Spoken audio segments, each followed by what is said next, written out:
abóbora. Pode comer. Cozida assim é super tranquilo. Acho que aqui tem que tomar cuidado às vezes com os molhos, né? Sempre pegar o azeite ou vinagre, que é 0 pontos. Mas se quiser dar um toquinho com algum molho, pegar mais azeite, um fiozinho. Eu só gosto de não gosto de molho nenhum. Aqui eu acho que nos quentes, uma coisa que é bem legal a gente ver, ou que vale como dica, assim, se tá brilhando muito é porque tem bastante gordura. Olha isso daqui, ó. Tem muita gordura, tá vendo? É só ver que tá brilhando, né?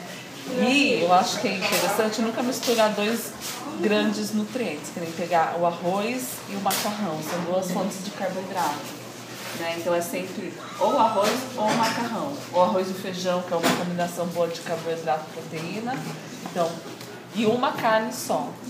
Aí a carne aqui, olha, a gente tem frito, e tem ao molho, e tem o peixe. O peixe a gente tem que comer pelo menos 2 vezes na semana. Então acho uma dica boa assim, comer um tamanho de peixe 2 vezes por semana.